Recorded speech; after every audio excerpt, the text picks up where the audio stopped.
ఇక్కడ జరుగుతున్న సందర్భం ఏంటంటే నేను చెప్తాను. హిజ్కియాకి మరణకరమైన రోగం వచ్చింది. మరణకరమైన రోగం అంటే ఏంటమ్మా? ఇంకా మందు లేదు, చచ్చిపోతాడు.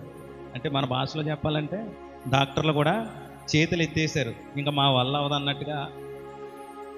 ఆ రోజుల్లో హిజ్కియాకి అలాంటి రోగం ఒకటి వచ్చి పడింది. అయితే హిజ్కియా ఏమని ప్రార్థన చేస్తున్నాడంటే, యెహోవా నీ సన్నిధిలో నేను ఎలా నడుచుకున్నాను ఒకసారి జ్ఞాపకం చేసుకోవయ్యా. నీ మందిరంలో నేను ఎలా ఉన్నాను, నీ దృష్టికి నేను ఎలా బ్రతికాను, ఒకసారి నన్ను జ్ఞాపకం చేసుకోమని చెప్పి హిజ్కియా ప్రార్థన చేస్తున్నాడు. ఎక్కడ ప్రార్థన చేస్తున్నాడు? గోడ తట్టు తన ముఖము తిప్పుకొని ప్రార్థన చేస్తున్నాడు. ఎలా ప్రార్థన చేస్తున్నాడు? కన్నీళ్లు విడుస్తూ ప్రార్థన చేస్తున్నాడు. అయితే ఈ కన్నీళ్లు విడుచుట ఎవరు చూస్తున్నారు? దేవుడు చూస్తున్నాడు. అయితే యెషయా ఈ మాట చెప్పాడు. అంటే నీవు చనిపోతున్నావు అనే మాట ఎవరు పట్టుకుని వచ్చారంటే, యెషయా ప్రవక్త ఎవరి దగ్గరికి తెచ్చాడమ్మా? హిజ్కియా దగ్గరికి తీసుకుని వచ్చాడు. హిజ్కియా దగ్గరికి తీసుకువచ్చి ఈ మాట చెప్పి ఏం చేస్తున్నాడంటే తిరిగి వెళ్ళిపోతున్నాడు. వెళ్ళిపోతున్న సందర్భంలో ఈ గ్యాప్లోనే ఏం జరిగిందంటే, హిజ్కియా కన్నీళ్లు విడుస్తూ ప్రార్థన చేస్తున్నాడంటే, ఒక వ్యక్తి నా దగ్గరికి వచ్చి, ఒరే నువ్వు రేపు ఈ టయానికి చనిపోతున్నావంటే నా పరిస్థితి ఎలా ఉంటుంది, నా ఆలోచనలు ఎలా ఉంటాయి, నా కుటుంబం ఏమవుతుంది ప్రభువా, నా పిల్లలు ఏమవుతారు, నా తల్లిదండ్రుల పరిస్థితి ఏంటి, వాళ్ళ యొక్క పొజిషన్ ఏమవ్వాలి, వాళ్ళు ఎలా బ్రతుకుతారు, ఏంటి ప్రభు నాకు ఇంతకు వచ్చిన శ్రమ ఇది, నేనేం పాపం చేశానని చెప్పి నేను కన్నీళ్ళు విడుస్తాను కదా. సేమ్ అదే రోజు హిజ్కియా ఏడుస్తూ ఉన్నాడు. ఎక్కడ?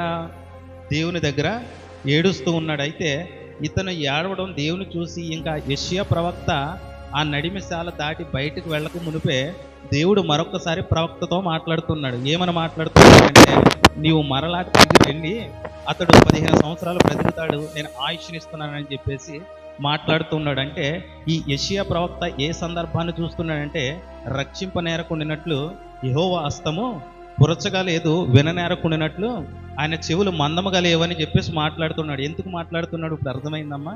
హిజ్కియా చేస్తున్న ప్రార్థన దేవుడు వింటున్నాడని, రక్షింపనేరకుండినట్లు ఆయన హస్తము కురచగా లేదని చెప్పేసి ఈ సందర్భం చూసిన యెషయా తన గ్రంథంలో రాసుకుంటూ ఉన్నాడు. అయితే ఇక్కడ ఏమని ప్రార్థన చేస్తున్నాడంటే, కృపతో జ్ఞాపకం చేసుకోమని చెప్పేసి మాట్లాడుతున్నాడు హిజ్కియా. అంటే నేను దేవునికి ప్రార్థన చేస్తున్నాను, ప్రభువా ఇదిగో నాకు ఈ రోగం వచ్చింది, ఈ కష్టం వచ్చింది, నీ సన్నిధిలో, లేదంటే మన భాషలో చెప్పాలంటే నీ చర్చిలో, నీ ఆవరణంలో, మందిరంలో నేను ఎలా నడుచుకున్నానో ఒకసారి జ్ఞాపకం చేసుకొని చెప్పి నేను ధైర్యంగా దేవుని దగ్గర మాట్లాడుతున్నాను. అంటే నేను అంత ధైర్యంగా మాట్లాడుతున్నానంటే సంథింగ్ దేవుని దగ్గర నేను ఏదో చేశాను. ఏం చేస్తున్నాను? ప్రతి ఆదివారం ఖచ్చితంగా మందిరానికి వస్తున్నాను. విశ్రాంతి దినం పాటించాలని దేవుని యొక్క కట్టడ నేను ఆచరిస్తూ ఉన్నాను. మందిరంలో పరిశుద్ధంగా జీవించాలని ఎన్నో పాఠాలు నేర్చుకుంటున్నాను. దాని ప్రకారం నేను జీవిస్తున్నాను అని అనుకుంటే దాని ప్రకారం నేను ఏం చేయగలను? ప్రార్థన చేయగలను. అయితే ఇక్కడ హిజ్కియా ఇంత ఖచ్చితంగా ప్రార్థన చేస్తున్నాడు అమ్మ. ఏమని ప్రార్థన చేస్తున్నాడు? కృపతో. ఒకసారి అన్నానమ్మా, ఏమని ప్రార్థన చేస్తున్నాడు? కృపతో నన్ను జ్ఞాపకం చేసుకొని చెప్పేసి అంటున్నాడు. అంటే ఏం చేశాడు హిజ్కియా అనేది మనం చూస్తే 2వ దినవృత్తాంతములు 29వ అధ్యాయము, 2వ దినవృత్తాంతములు 29వ అధ్యాయము 1 నుంచి 3 వచనాలు చదువు.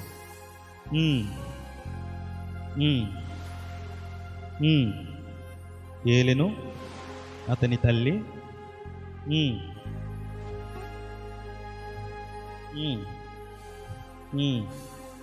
యెహోవా దృష్టికి యథార్థంగా ప్రవర్తించును. చదవండమ్మా. చాలమ్మా, చాలా. హల్లెలూయా. హిజ్కియా మొదటి సంవత్సరం అంటే 25 సంవత్సరాల వయసు ఉన్నప్పుడు హిజ్కియా రాజు అయ్యాడు.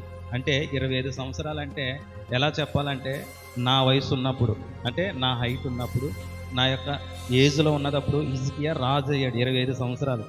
25 సంవత్సరాలకి ఈ లోకంలో ఉన్న వ్యక్తి ఎలా బ్రతుకుతున్నాడమ్మా? తల్లిదండ్రుల్ని లెక్క చేయకుండా తమ ఇష్టానుసారంగా తాగుతూ తందనాలు ఆడుతూ లోకంలో ఇష్టానుసారంగా తిరుగుతున్నాడు.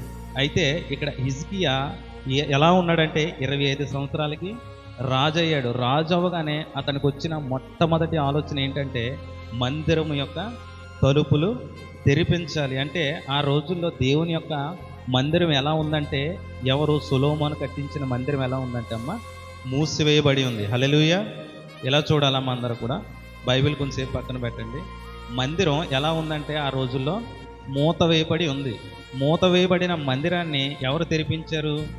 హిజ్కియా. ఎప్పుడు తెరిపించాడు? రాజైన మొదటి సంవత్సరాన్ని మొదటి నెలలోనే మందిరాన్ని తెరిపించాడు. తెరిపించి ఇంకా మనం ముందుకు చూద్దాం. 29:4 చూస్తే మందిరంలో ఉన్న, చదవండి అమ్మా, యాజకులను లేవీయులను సమకూర్చి ఇలాగూ ఆజ్ఞించును, లేవీయులారా నా మాట ఆలకించుడి, ప్రతిష్ఠించుకుని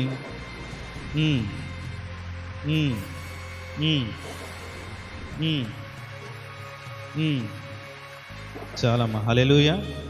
రెండవదిగా హిజ్కియా చేస్తున్న పని ఏంటంటే మందిరంలో ఉన్న నిషిద్ధ వస్తువులు, అంటే దేవుని మందిరంలో ఉండవలసిన వస్తువులు కొన్ని ఉంటాయి. అవి ఏంటంటే ధూపవేదిక అని, కరుణాపీఠం అని, రొట్టెల బల్లని కొన్ని ఉంటాయి. అయితే ఇవన్నీ కూడా అక్కడ లేకుండా కొన్ని నిషిద్ధ వస్తువులు ఉన్నాయంట. ఎక్కడున్నాయమ్మా? దేవుని మందిరంలో ఉన్నాయి. అయితే ఈ దేవుని మందిరంలో ఉన్న ఈ నిషిద్ధ వస్తువులన్నిటినీ కూడా హిజ్కియా ఏం చేస్తారంటే బయట పాడవేయించాడు. మొదటిగా ఏం చేశాడు? రాజైన మొదటి సంవత్సరంలోనే మందిరపు తలుపులు తెరిపించాడు. రెండవదిగా ఏం చేశాడు? నిషిద్ధ వస్తువులు, అంటే మందిరంలో పనిచేయని వస్తువులు, దేవునికి వ్యతిరేకంగా ఉన్న వస్తువులన్నిటినీ కూడా బయట పారవేయించాడు. మూడవది ఏం చేశాడంటే 29:18 చూద్దామమ్మా.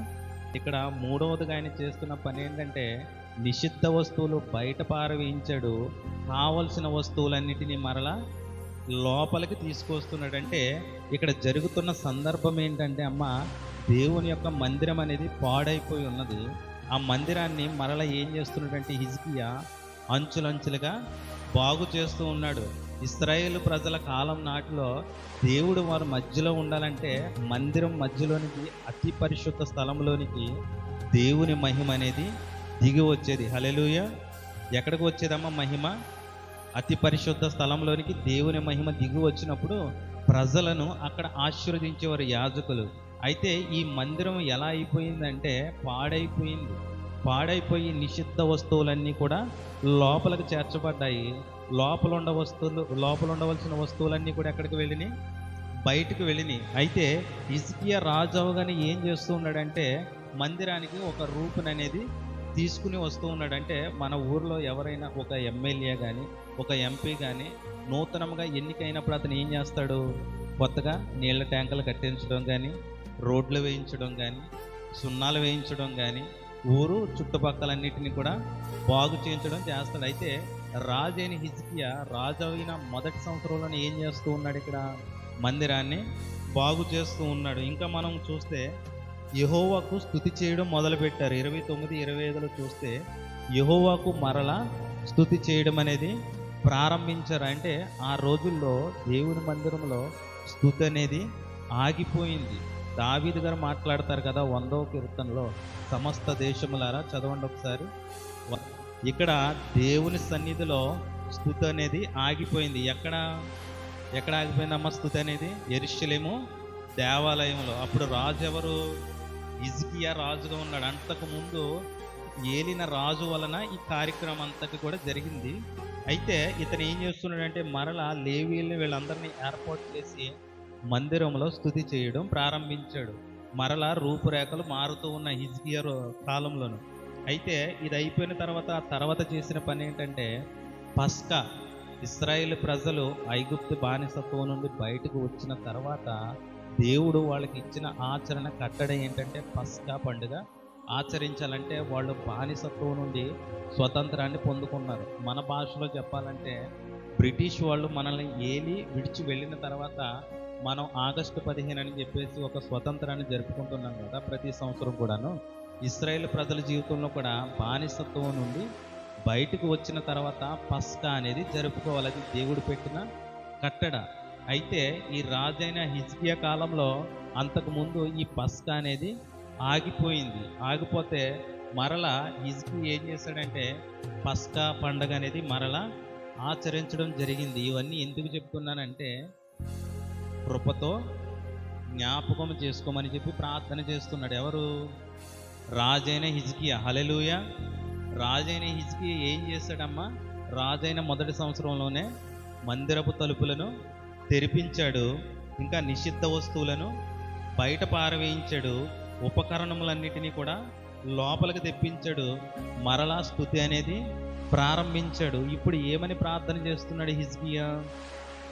ప్రభువా, ఇదిగో నీ మందిరపు తలుపులు మూసివేసి ఉన్నాయి కదా, నేను వాటిని తెరిపించాను, కృపతో నన్ను జ్ఞాపకం చేసుకో.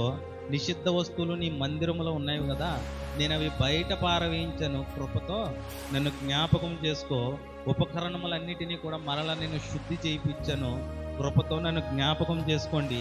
ఇదిగో నీ సన్నిధిలో స్తుతి అనేది ఆగిపోయింది కదా, సమస్త దేశములు నిన్ను స్తుతించాలని మా పితరుడైన దావీదుకు మీరు సెలవిచ్చి ఉన్నారు కదా, ఇదిగో మరలా ఆ కట్టడను నేను ప్రారంభిస్తున్నాను, కృపతో నన్ను జ్ఞాపకం చేసుకోండి.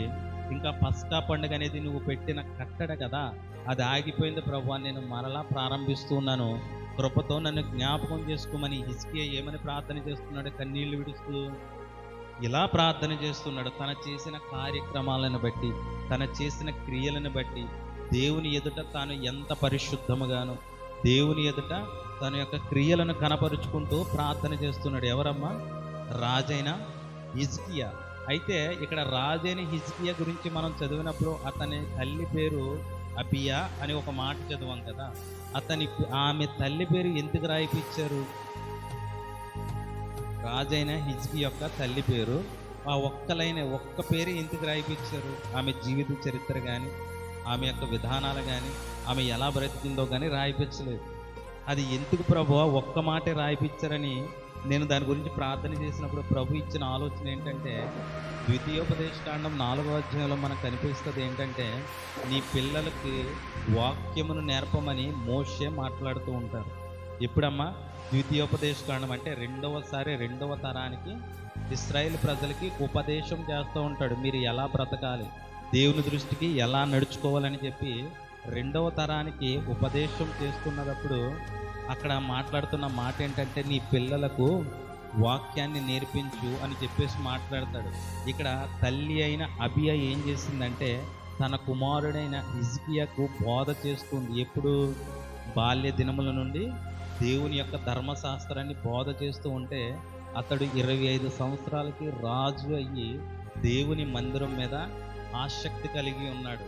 ఈరోజు తల్లులైన వారు చేయవలసిన పని ఏంటంటే, బాల్య దినముల యందు సృష్టికర్తను పిల్లలకు పరిచయం చేయాలి. పరిచయం చేస్తే అతడు పెద్దవాడైనప్పుడు దాని నుండి తొలగిపోడు. ఇక్కడ అబియా చేసిన పని ఏంటంటే, బాల్య దినముల యందే తన సృష్టికర్తను స్మరణకు తెచ్చింది. అంతేకాదు కానీ ధర్మశాస్త్రాన్ని అతని ఆలోచనలతో పెంచింది. కాబట్టి అతడు రాజు అవగానే, ఇదిగో నేను డబ్బు సంపాదించుకోవాలి, పక్క దేశాలతో యుద్ధం చేసి రాజ్యాలను సంపాదించుకోవాలని కాదు, కానీ ధర్మశాస్త్రంలో దేవుని యొక్క నియమాలు ఎలా ఉన్నాయి, వాక్యంలో దేవుని యొక్క ఉద్దేశాలు ఎలా ఉన్నాయని చెప్పి ఆలోచించుకుని అతను ఏం చేశాడంటే, దేవుని మందిరాన్ని తెరిపించి దానికి మరలా పూర్వ వైభవాన్ని తీసుకుని వచ్చాడు. హల్లెలూయా, హల్లెలూయా, హల్లెలూయా. అయితే మరి హిజ్కియాకి అసలు మరణకరమైన రోగం ఎందుకు వచ్చింది? ఎప్పుడైనా ఆలోచించారమ్మా? హిజ్కియాకి మరణకరమైన రోగం ఎందుకు వచ్చింది అసలు? ఆ రోజుల్లో మరి మరణకరమైన రోగాలు ఎందుకు వచ్చేవి? అయితే నిర్గమకాండం 20వ అధ్యాయం 5వ వచనం చూడండి అమ్మా. హల్లెలూయా. ఇలా చూడాలమ్మా. ఇక్కడ దేవుడు ధర్మశాస్త్రంలో ఇస్తున్న ఆజ్ఞ ఏంటంటే, నన్ను ప్రేమించి నా ఆజ్ఞలను గైకుంటే వాళ్ళను నేను కరుణిస్తాను, నన్ను ఎవరైతే ద్వేషిస్తారో వాళ్ళ తండ్రుల దోషాన్ని, అంటే తండ్రులు చేసిన పాపాన్ని కుమారుల మీదకి రప్పిస్తానని చెప్పేసి దేవుడు మాట్లాడుతూ ఉన్నాడు. ఇక్కడ హిజ్కియా మీదకి మరణకరమైన రోగము రావడానికి గల కారణం ఏంటంటే, అతని తండ్రి అయిన ఆహాజు చేసిన దోషములు. ఆహాజు ఏలుబడి మనం చూస్తే మనకి ఎక్కడ కనిపిస్తుందంటే, 2వ రాజులు 16వ అధ్యాయం తర్వాత చదవండి అమ్మ. అదంతా కూడా 16వ అధ్యాయం మొత్తం కూడా ఇతనే ఆహాజు గురించే ఉంటుంది. ఆహాజు ఎలా ప్రవర్తించాడంటే మనం దీన్ని బట్టే అర్థం చేసుకోవచ్చు. ఎలాగా? మందిరపు తలుపులను హిజ్కియా తెరిపించాడు కదా, మరి అంతకుముందు మందిరపు తలుపులను మూయవేయబడ్డానికి గల కారణం ఎవరంటే తన తండ్రి అయిన ఆహాజు. నిషిద్ధ వస్తువులు బయట పారవేయించాడు. మరి లోపలికి ఎలా వచ్చినాయి అంటే దానికి కారకుడు ఎవరమ్మా? తండ్రి అయిన ఆహాజు. ఉపకరణములను మరలా సిద్ధపరిచాడంటే అంతకుముందు వాటిని నాశనం చేసిన వారు ఎవరమ్మా? ఆహాజు. యెహోవా మందిరంలో స్తుతి ఆగిపోయిందంటే అంతకుముందు స్తుతి లేకపోవడానికి గల కారణం ఎవరమ్మా? ఆహాజు. తండ్రి అయిన ఎవరు ఈ ఆహాజు? హిజ్కియా అయిన తండ్రి. అంటే ఇతడు దేవుని దృష్టికి విరుద్ధంగా నడుచుకుంటున్నాడు, దేవుని కట్టడలను గైకొనలేకపోతున్నాడు, దేవుని యొక్క ఆజ్ఞలకు లోబడలేక తన ఇష్టానుసారంగా బ్రతుకుచు తన పిల్లలను అగ్నిగుండములు దాటించు విగ్రహారాధన చేస్తూ పచ్చని ప్రతి చెట్టు కింద కూడా బలులను అర్పిస్తూ తన ఇష్టానుసారంగా బ్రతికాడు. ఎవరంటే హిజ్కియా తండ్రి అయిన ఆహాజు. కాబట్టి ఇతని మీద ఉన్న దోషము దేవుడు తన కుమారుల మీద కంటే ధర్మశాస్త్రంలో చెప్పినట్లు తన కుమారుడైన హిజ్కియా మీదకి రప్పించాడు. హల్లెలూయా. హిజ్కియాకు మరణకరమైన రోగం ఎందుకు వచ్చిందంటే అతని తండ్రి అయిన ఆహాజు చేసిన దోషము, దాని వలన హిజ్కియా మీదకి ఈ రోగం అనేది వచ్చి పడింది. కాబట్టి అతని తండ్రి ఏదైతే తప్పు చేశాడో దానిని ఎవరు సరిచేశారు? రాజైన హిజ్కియా సరిచేశాడు. ఎలా సరిచేశాడంటే మందిరములో దేవుని యొక్క మహిమ అనేది ఆగిపోవడానికి గల కారణం ఎవరంటే ఆహాజు. మందిరంలోనికి మరల మహిమ దిగి రావడానికి గల కారణం ఎవరంటే హిజ్కియా. హల్లెలూయా. అయితే మరి ఆ రోజు దేవుని మందిరాలు మనకు అలా కనిపిస్తున్నాయి. మరి కొత్త నిబంధనలో వచ్చేసి దేవుని యొక్క మందిరాలు ఎక్కడ ఉన్నాయి? ఈరోజు మనం ఏ మందిరాల గురించి మాట్లాడుకోవాలి? ఈరోజు దేవుని యొక్క మందిరాలు ఎక్కడ ఉన్నాయి అసలు? ఎప్పుడన్నా ఆలోచించారా అమ్మా? అర్థం కావట్లేదు. మన హృదయం 1 కొరింథీ 3:16. మరి ఈరోజు కొత్త నిబంధన కాలంలో దేవుని మందిరాలు ఎవరంట? మనమే కాదు, నేను అనండి ఒకసారి. నేనే దేవుని ఆలయాన్ని. అయితే దేవుడు పాత నిబంధన కాలంలో మందిరాలలో నివసించేవాడు. అంటే ప్రజలను కలుసుకోవడానికి, నివసించడం అంటే అక్కడ ఉండడం కాదు, కానీ ప్రజలను కలుసుకోవడానికి ఎక్కడికి వచ్చేవాడంటే అతి పరిశుద్ధ స్థలములోనికి దేవుడు దిగి వచ్చి అక్కడ నుంచి యాజకుల ద్వారా తన ప్రజలతో మాట్లాడి అక్కడి నుంచే వారికి తీర్పు అనేది ఇచ్చేవాడు. వాళ్ళని కలుసుకుని వాళ్ళని ఆశీర్వదించేవాడు. అయితే ఈరోజు కొత్త నిబంధన కాలంలో దేవుని యొక్క మహిమ ఎక్కడికి దిగి వస్తుందంటే మన మీదకే దిగి వస్తుంది. మరి దేవుని యొక్క మహిమ మన మీదకి దిగి రావాలన్నా, లేదంటే మన మీద ఉన్న దేవుని మహిమ మనల్ని విడిచిపోకూడదన్నా, ఒకవేళ దేవుని మహిమ మన మీద లేకపోతే అది మన మీదకి రావాలన్నా మనం ఏం చేయాలి? హిజ్కియా ఏం చేశాడమ్మా? మందిరంలో ఉన్న నిషిద్ధ వస్తువులను మొట్టమొదటిగా ఏం చేశాడు? మందిరపు తలుపులను తెరిపించాడు. తెరిపించడానికి గల కారణాలు ఏంటి?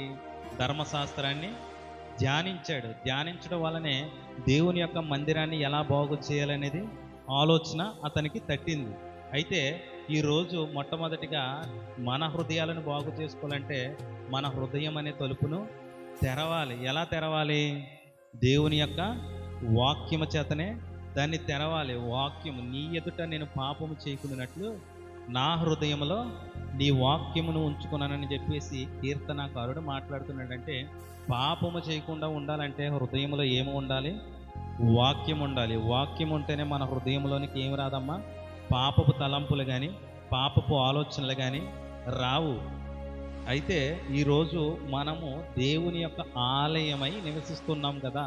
దేవుడు నేరుగా మనలోనే నివసించడానికంటే పరిశుద్ధాత్మ రూపునిగా మన హృదయంలో ఉండడానికి ఇష్టపడుతున్నాడు. అయితే దేవుడు మనలోనికి రావడానికి కొన్ని ఆటంకాలు మన ఆలోచనల వలన కానీ, మన తలంపుల వలన కానీ, మన క్రియల వలన కానీ, మన యొక్క మనస్తత్వం వలన కానీ దేవునికి ఆటంకం అవుతూ ఉంటుంది. మనం చూస్తే యెషయా గ్రంథము 57:15 మనం చూస్తే ఎవరి యొద్ద నివసిస్తున్నాడంటే పరిశుద్ధాత్ముడు వినయము గలవారి యొద్దను దీన మనస్సు గలవారి యొద్దను. అంటే దీన మనస్సు అంటే ఏంటమ్మా? తగ్గించుకోవడం. ప్రతి విషయంలో కూడా కొంతమందికి ఏమన్నా అనగానే సర్రనొచ్చేద్ద కోపం. ఎంత స్పీడ్గా ఉంటుందంటే అది వందే భారత్ ఎక్స్ప్రెస్ లాగా చాలా స్పీడ్గా వస్తుంది. కానీ దేవుడు ఏం చెప్తున్నాడంటే వినయం ఉండాలి ఎప్పుడు కూడాను. అంటే ప్రభువుని సిలువ వేస్తున్నా కానీ తండ్రి వీరు ఏం చేస్తున్నారో వీరికి తెలియదు అంటే ఆ సమయంలో కూడా ఆలోచించి అంత వివేచన ఉంది ప్రభు. ఆ సమయంలో ఎవరికైనా కోపం వస్తుంది, బాధ వస్తుంది, దుఃఖం వస్తుంది. కానీ ప్రభువుని బట్టి మనం నేర్చుకోవాల్సిన సందర్భం ఏంటంటే అది వినయం నేర్చుకోవాలి. ఎలా అంటే మన జీవితంలో ఎన్నో రకాలైన ఇబ్బందులు, బాధలు, శ్రమలు వస్తూనే ఉంటాయి. కానీ వాటిని బట్టి ప్రభు అయిన యేసుక్రీస్తు తనకు ఎదురైన శ్రమలను బట్టి విధేయత నేర్చుకున్నాడు. తండ్రి దగ్గర ఇంకా ఎలా ఎదగాలని చెప్పేసి నేర్చుకున్నాడు తప్పించి తన జీవితాన్ని ఎప్పుడూ కూడా చిన్న చూపుగా చూసుకోలేదు. మన జీవితంలో ఎన్నో ఇబ్బందులు ఎదురవుతూ ఉంటాయి, ఎన్నో బాధలు ఎదురవుతూ ఉంటాయి. కానీ వాటిని బట్టి ఏం చేస్తామంటే కృంగిపోతూ ఉంటాం. కానీ దేవుని వాక్యం ఏం చెప్తుందంటే వినయము గలవారిని, దీన మనస్సు గలవారి యొద్ద నేను నివసిస్తున్నాను, ఎందుకంటే వారి ప్రాణములను బలపరచడానికి. అయితే దేవుని ఆత్మ మనలోనికి రావాలంటే మనలో ఉన్న కొన్ని నిషిద్ధ వస్తువులను కూడా బయటకు తీసివేయాలి. అవి ఎలా ఉంటాయి నిషిద్ధ వస్తువులు అంటే, ఇప్పుడు హిజ్కియాకి ఇది నిషిద్ధ వస్తువు అయితే ఇది తీసుకెళ్ళి బయట పాడవేశాడు. మరి నా అంతరంగంలో ఉన్న నిషిద్ధ వస్తువులు ఎలా ఉంటాయో నాకు ఎలా తెలుస్తుంది? నాలో ఉన్న నిషిద్ధ వస్తువులు ఎలా ఉంటాయో నాకు ఎలా తెలుస్తుంది అమ్మా? అది వాక్యము ద్వారానే మనం తెలుసుకోగలుగుతాం. ప్రతి ఆదివారం మనం వింటున్న వాక్యము ద్వారానే మనం తెలుసుకోగలుగుతాం. అయితే సామెతలో 6వ అధ్యాయం 16వ వచనంలో మనం చూస్తే కొన్ని చూపిస్తాను. అక్కడ నిషిద్ధ వస్తువులు అంటే ఏంటమ్మా? దేవునికి ఇష్టం లేని నిషిద్ధ వస్తువులు అంటే ఏంటంటే దేవునికి ఇష్టం లేనివి, దేవునికి అసహ్యకరమైనవి, అంటే దేవుడు నివసించే స్థానము. ఇప్పుడు నేను పడుకునే మంచం మీద మా ఇంటి పక్కడు వచ్చి బురద జల్లాడు అనుకో, నాకు ఎలా ఉంటుందమ్మా? పడుకోవడానికి చాలా ఇబ్బందిగా ఉంటుంది, కోపం వస్తుంది, తిడతాను, అవసరమైతే కొడతాను. ఎందుకు? అది నేను పడుకునే నివాస స్థలం. అయితే దేవుడు ఏమని మాట్లాడుతున్నాడంటే ఆకాశ పక్షులకు గూళ్ళున్నాయి కానీ మనుష్య కుమారుడు తల వాల్చుకోవడానికి స్థలం లేదని చెప్పి ఆయన బాధపడుతున్నాడు. అంటే ఆ రోజు శిష్యులతో ఉన్నాడు కదా ఆయన తల వాల్చుకోవాలంటే ఎవరి ఎత్తుకైనా వెళ్ళి ఎవరింటి దగ్గరికైనా వెళ్ళి ఆయన తల వాల్చుకోగలడు. కానీ ఆయన ఏ స్థలం గురించి మాట్లాడుతున్నాడు? మన హృదయం అనే స్థలం గురించి మాట్లాడుతున్నాడు. ఈ హృదయం అనేది ఎలా ఉందంటే మనకి ఆది కాండంలో కనిపిస్తుంది కదా, నరుని హృదయము బాల్యము నుండి చెడ్డది. ఆ చెడ్డ హృదయాన్ని ఎలా సరి చేసుకోవాలి? వాక్యము ద్వారానే సరి చేసుకోవాలి. యవ్వనస్తులు తమ నడవడికను దేనిని బట్టి సరి చేసుకుంటారు? వాక్యమును బట్టి. అంటే యవ్వనస్తులు అంటే యవ్వనస్తులే కాదు, కానీ ప్రతి ఒక్కరూ కూడా వాళ్ళ ప్రవర్తనను ఎలా సరి చేసుకోవాలి? వాక్యాన్ని బట్టే సరి చేసుకోవాలి. అయితే హిజ్కియా తన ప్రవర్తనను, తన జీవితాన్ని ఎలా కట్టుకున్నాడు? వాక్యము ద్వారానే కట్టుకున్నాడు. తన తండ్రి అయిన ఆహాజు తన జీవితాన్ని ఎలా పోగొట్టుకున్నాడంటే వాక్యాన్ని ధ్యానించకపోవడం వలన తన జీవితాన్ని అనేది కోల్పోయాడు. అయితే ఇక్కడ దేవుడు నివసించవలసిన స్థానంలో దేవునికి ఇష్టం లేని కొన్ని క్రియలు ఉన్నాయి. అవేంటో చూద్దామమ్మా. సామెతలు 6:16 చదవండి. అహంకార దృష్టి అంటే అహంకారంతో సమాధానం చెప్తారు కొంతమంది. ఎలా ఉన్నావు? బాగున్నాను. ఏంటి? ఎప్పుడు వచ్చావు? ఇలాగా తగ్గింపుతనం అనేది ఉండదు మాటల్లో. ఇప్పుడు మనకు ఎగ్జాంపుల్ చెప్పుకోవాలంటే కయ్యేను నీ తమ్ముడైన హేబేలు ఎక్కడున్నాడంటే ఏమని సమాధానం చెప్పాడు? నేనేమైనా కావాలవాడిని అంటే మన భాషలో చెప్పాలంటే నా తమ్ముడికి నేనేం కాపలాదారున్నా, నేను పనున్నా, నన్ను అడుగుతున్నావేంటి అని చెప్పి అహంకారమైన సమాధానం ఇచ్చాడు. కానీ దేవునికి ఎలాంటి సమాధానం కావాలంటే వినయముతో కూడిన సమాధానం కావాలి. సుంకరి ఏమని ప్రార్థన చేస్తున్నాడు? దేవా, ఆకాశం వైపు కన్నులు ఎత్తుటకైనను నాకు ధైర్యం సరిపోవట్లేదు, నేను పాపిని అని రొమ్ము కొట్టుకుంటూ ఏడుస్తున్నాడు. ఇతడు ఎవరికంటే నీతిమంతుడిగా తీర్చబడ్డాడంటే పరిసయ్యుడి కంటే నీతిమంతుడిగా. పరిసయ్యుడు ఏమని ప్రార్థన చేస్తున్నాడు అక్కడ? నేను ఉపవాసం ఉంటున్నాను, ప్రతి దాంట్లో 10వ భాగం తీస్తున్నాను, క్రమం తప్పకుండా మందిరానికి వస్తున్నానని చెప్పి అహంకారం అంటే గర్వంతో నిండిన సమాధానంతో కూడిన ప్రార్థన చేస్తున్నాడు. కానీ ఇతను ఏమని ప్రార్థన చేస్తున్నాడు? తను తగ్గించుకుని నేను పాపిని ప్రభువా, నాకు ఎన్నిక లేదు, నీ సన్నిధిలో ఉండడానికి నాకు అర్హత లేదని తను తగ్గించుకుని ప్రార్థన చేస్తున్నాడు. అయితే ఇక్కడ అహంకార దృష్టి అనేది దేవుని దృష్టికి చెడ్డది గనక అది మనలో నుండి నిషిద్ధమైన వస్తువుగా పరిగణించి బయటకు తీసి మాట్లాడాలి, బయటకు తీసి పారవేయాలి. హల్లెలూయా. రెండోది కళ్ళలాడు నాలిక. ఇది కూడా అక్కడే కనిపిస్తుంది మనకి. ఎక్కడమ్మా? గెహాజీ దగ్గర. గెహాజీ ఏమని మాట్లాడతాడు? ఎక్కడికి వెళ్ళావు నువ్వు అని చెప్పేసి ఎలీషా అడిగితే, నేను ఎక్కడికి వెళ్ళాను నా ఏలినవాడా, నీ వెనకాలే ఉన్నాను కదని చెప్పి ఉత్తిని, అంటే కళ్ళలాడే నాలుకంటే ఏంటంటే అబద్ధాలు, తన ఇష్టం వచ్చినట్లు వెంటనే మాట మార్చే వాళ్ళు ఉంటారు. అరే ఇప్పుడే కదా ఇలా అన్నావంటే, లేదే నేను అలాగ అనలేదు, నువ్వు అలా విన్నావేమో అంతే, నేను అలా అనలేదని చెప్పి వెంటనే మాట మార్చేవాళ్ళు ఉంటారు. కానీ ఈ స్వభావం ఎవరికి నచ్చదమ్మా? దేవునికి నచ్చదు. ఈ స్వభావం మనలో నుండి పోతేనే, అంటే ఇది ఒక నిషిద్ధమైన వస్తువు. మాట్లాడాలి, ఏంటిది? ఒక నిషిద్ధమైన వస్తువు. ఇది మన అంతరంగంలో నుండి పోతే దేవుని యొక్క మహిమ మన మీదకి దిగి వస్తుంది. తర్వాత చూద్దాం. నిరపరాధను చంపు చేతులు. దావీదు గారు ఏం చేశాడమ్మా? ఉజ్జియాను ఏం చేశాడు? ఉరియా తన భార్యను ఆక్రమించుకుని ఒక నిరాపరాధిని చంపివేయడానికి కారకుడయ్యాడు. దానికి గల కారణం ఏంటంటే, అతనుకున్న కోరికలు చెప్పిన, ఆలోచన చెప్పిన నడుచుకుని ఒక నిరాపరాధిని చంపేసి దేవుని ఎదుట ఉన్నానన్న భయం కూడా లేకుండా, అంటే నీ ఎదుట పాపం చేయకున్నట్టు నా హృదయంలో నీ వాక్యమును ఉంచుకున్నానన్న దావీదే దేవుడు తన ఎదుట ఉన్నాడన్న ఆలోచన మరిచి ఒక నిరాపరాధి చనిపోవడానికి కారకుడయ్యాడు. అంటే మన జీవితాలు, అంటే మనము కాదు, లోకంలో చాలామంది అవతల వ్యక్తి మరణాలు దేని వలన జరుగుతున్నాయంటే మరొక వ్యక్తి వలనే జరుగుతున్నాయి. వాళ్ళు చేస్తున్న క్రియలను బట్టి, వాళ్ళు మాట్లాడుతున్న మాటలను బట్టి.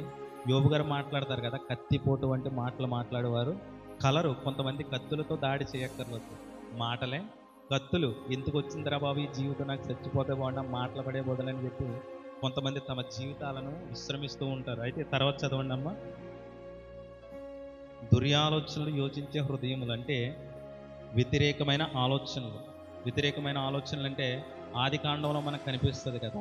మీరు ఈ పండు తింటే ఏమవుతారు? దేవదూతల వలె మారతారని చెప్పగానే వాళ్ళ ఆలోచన ఎలా మారిపోయిందంటే దేవునికి వ్యతిరేకంగా. దేవుని ఆజ్ఞ ఉంది, ఇది తింటే మీరు చనిపోతారు. కానీ ఇక్కడ అపవాది ఏం పెడుతుంది? వారిలో ఒక దురాలోచన అనేది పెడుతుంది, ఇది తింటే మీరు దేవదూతల వలె ఉంటారని చెప్పేసి మాట్లాడుతూ ఉన్నాడు. కానీ నిజానికి ఆదాము హవ్వ ఎలా ఉన్నారమ్మా? దేవదూతల వలె ఉన్నారు, పరిశుద్ధుని సముఖములోనే ఉన్నారు. కానీ వాళ్ళ నిలిచి ఉన్న స్థితి వారికి తెలియక ఏం చేశారంటే వాక్యాన్ని పక్కన పెట్టి లేనిపోని దానికి స్థానం అనేది ఇచ్చారు. ఇటువంటి లక్షణాలు మనలో ఉండకూడదని చెప్పేసి ఈ నిషిద్ధ వస్తువును కూడా బయటకు తీసివేయాలి. ఇంకా చదవండి అమ్మా. కీడు చేయడానికి త్వరపడి పరిగెట్టే పాదములు. ఇది కూడా దావీదు గారి జీవితానికి వర్తిస్తుంది. అతడు క్షమించండి, కీడు చేయడానికి త్వరపడి పరిగెత్తే పాదములంటే యోసేపు అన్నదమ్ముల జీవితంలో మనకు కనిపిస్తూ ఉంది. యోసేపు ఇంకా అంత దూరాన్ని ఉండగానే యోసేపుకు కీడు చేయాలని వారిలో ఒక దురాలోచన వచ్చింది. ఈ ఆలోచనలు అంటే పొరుగువారికి కీడు చేయాలని, పొరుగువారికి అపకారం కలిగించాలని, పొరుగువారిని బాధ పెట్టే మాటలు మాట్లాడాలని. ఎప్పుడు కూడా మన మాటలు ఎదుటి వారికి ఆదరణ కలిగించే విధంగా ఉండాలి. అంటే మనం మాట్లాడుతూ ఉంటే యోబు గారి జీవితంలో దేవుడు మాట్లాడుతున్న మాట ఏంటంటే, అనేక మందికి నువ్వు బుద్ధి నేర్పిన వాడవు, సడలిన మోకాళ్ళను నువ్వు బలపరిచావు, కృంగిన హృదయాలను నువ్వు లేవనెత్తావు, ఇప్పుడు నీకు శ్రమ కలిగింది, నువ్వు ఎందుకు కృంగిపోతున్నావు అని చెప్పేసి యోబు గారితో దేవుడు మాట్లాడుతూ ఉంటాడు. మన మాటలు ఎలా ఉండాలంటే కృంగిపోతున్న వారిని లేవనెత్తే విధంగా ఉండాలి, శ్రమలో నలిగిపోతున్న వారిని ఓదార్చే విధంగా ఉండాలి, దేవుని మాటలను చెప్పి వాళ్ళని ఆదరించే విధంగా ఉండాలి. కానీ కొంతమంది మాటలు ఎలా ఉంటాయమ్మా? కత్తిపోవటం అంటే మాటలుగా ఉంటాయి. అటువంటి లక్షణాలు మనలో ఉండకూడదు. ఎందుకంటే ఈ నిషిద్ధ వస్తువులన్నీ కూడా మనలో ఉంటే ఏం జరుగుతుందంటే దేవుని యొక్క మహిమ ఆ రోజు యెరూషలేము దేవాలయం మీదకి రాకుండా ఎలా అయితే ఆగిపోయిందో ఆహాజు వలన, మనకు తెలియకుండా, అంటే మీలో ఇవి ఉన్నాయి నాలో ఇవి ఉన్నాయి అని చెప్పట్లేదమ్మా. ఎందుకు చెప్తున్నానంటే, ఇప్పుడు మనం ఎంత లక్షలకు ఖర్చు పెట్టి ఒక పొలాన్ని కొన్నా కానీ దాంట్లో కలుపు మొక్క అనేది మొలుస్తుంది. ఖచ్చితంగా మొలుస్తుందా లేదా? మనము ఎన్ని రూపాయలు పెట్టి కంప్యూటర్ కొన్నా దానిలో వైరస్ అనేది వస్తుంది. మనం ఎంత ఖర్చు పెట్టి ఏది చేసినా కానీ దాంట్లో ఎక్కడో ఒక లోపం కనిపిస్తుంది. ఇప్పుడు నేను పట్టుకున్న మైకు ఎంత, కనీసం ఒక 100 రూపాయలు అనుకుందాం, కానీ దీంట్లో ఏదో ఒక రోజు ఒక లోపం అనేది కనిపిస్తుంది. ప్రతి దాంట్లో ఒక లోపం వస్తుంది. అయితే మనిషిలోనికి లోపం రావడానికి గల కారణం ఏంటంటే అపవాది యొక్క ఆలోచన, దానిని ఎక్కడ సరి చేసుకోవాలంటే వాక్యము దగ్గర సరి చేసుకోవాలి. వాక్యములోనే మనం సరి చేసుకుంటూ ఎల్లప్పుడూ కూడా ప్రభు వైపు చూస్తూ ముందుకు కొనసాగాలి. హిజ్కియా తన తండ్రి చేసిన దోషములను వాక్యము ద్వారా మరలా సరిదిద్దుకున్నాడు. అయితే యెషయా 53 అధ్యాయంలో మనకు కనిపిస్తుంది. ఇక్కడ మనకు కనిపిస్తున్న సందర్భం ఏంటంటే, ఆ రోజు రాజైన హిజ్కియా తండ్రి ఆహాజు చేసిన దోషములు ఎవరి మీదకి వచ్చినాయి చెప్పాలి? ఎవరి మీదకి వచ్చినాయి అమ్మా?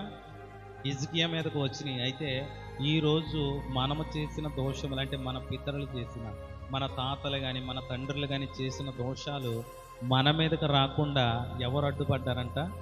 ప్రభువైన యేసుక్రీస్తు. అంటే ఈరోజు మనం మందిరంలో ఇలా క్షేమంగా కూర్చుంటున్నామంటే ఏ దోషాలు లేకుండా, ఏ రోగాలు లేకుండా, ఏ కష్టాలు లేకుండా. అంటే కష్టాలంటే ఇహలోక సంబంధమైన కష్టాలు వేరు, ఆత్మీయ స్థితిలో మనకు వచ్చే కష్టాలు వేరు. దేవుడు ఒక వ్యక్తికి దూరముగా ఉంటే అతడు బతకలేడు. అంటే మీకు అర్థమయ్యేలా చెప్పాలంటే అమ్మ, ఇప్పుడు ఎప్పుడు నీటిలో తిరిగే చేప పిల్లని ఒడ్డు మీద పడేస్తే అది బతకగలదురా? బ్రతకలేదు. కానీ నీటిలో అది తిరుగుతున్నప్పుడు దానికి ఎన్ని రాళ్ళు అడ్డు పెట్టినా, ఎన్ని కర్రలు అడ్డు పెట్టినా ఏదోలా తప్పించుకుని వెళుతుంది. మన ఆత్మీయ స్థితిలో కూడా దేవుని ఆత్మ సహాయం అనేది మనకు అందకపోతే ఏం జరుగుతుందంటే మనము చేపలాగానే విలవిల్లాడుతూ ఉంటుంది మన ఆత్మ. అయితే ఇక్కడ అటువంటి పరిస్థితి మనకు రాకుండా ఎఫెసీయులు 2వ అధ్యాయంలో మనకు కనిపిస్తుంది కదా, మీరు మీ పాపముల చేత, మీ దోషముల చేత చచ్చిన వారై ఉండగా ఆయన క్రీస్తుతో సహా మిమ్మల్ని బ్రతికించాడని అక్కడ పౌలు గారు మాట్లాడతారు. ఒకసారి చదవండి అమ్మది. ఎఫెసీయులు 2వ అధ్యాయం 1వ వచనం నుంచి చదవండి. మిమ్మును అంటే ఎవరమ్మా? ఎవరైతే తన నామమందు విశ్వాసం ఉంచారో, ఎవరైతే క్రీస్తును సొంత రక్షకునిగా అంగీకరించారో, ఎవరైతే ఆయన నామంలోనికి బాప్తీసం పొందుకున్నారో, ప్రతి మొదటి ఆదివారం ఆయన శరీర రక్తాలను అందుకుంటున్నారో, ఆయనను మాత్రమే రక్షకునిగా అంగీకరించి ఆయన యందు విశ్వాసం ఉంచారో, వారి దోషములను, వారి పాపములను అనగదొక్కి ఏం చేశాడంట? వారిని మరలా తండ్రి అయిన దేవుడు తన కుమారునితో కూడా బ్రతికించాడు. అంటే ఈరోజు మనం జీవిస్తున్న జీవితం ఎవరిచ్చింది మనకి? ప్రభు అయిన యేసుక్రీస్తు వలన. మనకి యోహాను సువార్తలో ఒక మాట కనిపిస్తుంది, కలిగి ఉన్నది ఏది కూడా ఆయన లేకుండా కలగలేదు. మళ్ళీ చెప్పండి అమ్మ, కలిగి ఉన్నది ఏది కూడా ఆయన లేకుండా కలగలేదు. నాలో ఉన్న జీవము కంప్లీట్ చేయాలి. నాలో ఉన్న జీవము ఆయన లేకుండా కలగలేదు. నేను జీవిస్తున్న ఈ జీవితము ఆయన లేకుండా కలగలేదు. హల్లెలూయా, హల్లెలూయా. అయితే మనలో ఉన్న నిషిద్ధ వస్తువులను తీసివేస్తూ ఎల్లప్పుడూ కూడా వాక్యము చేత మన ఆత్మను పరిశుద్ధపరుచుకుంటూ దేవుని ఆలయమైన మన దేహాన్ని భద్రపరుచుకుంటూ మరి రాకడకు సిద్ధపడవలసిందిగా ప్రభు మాటగా తెలియజేస్తూ ఈ కొద్ది వాక్యం దేవుడు మన వెనుకల్లో ఫలింపజేయును గాక. ఆమేన్.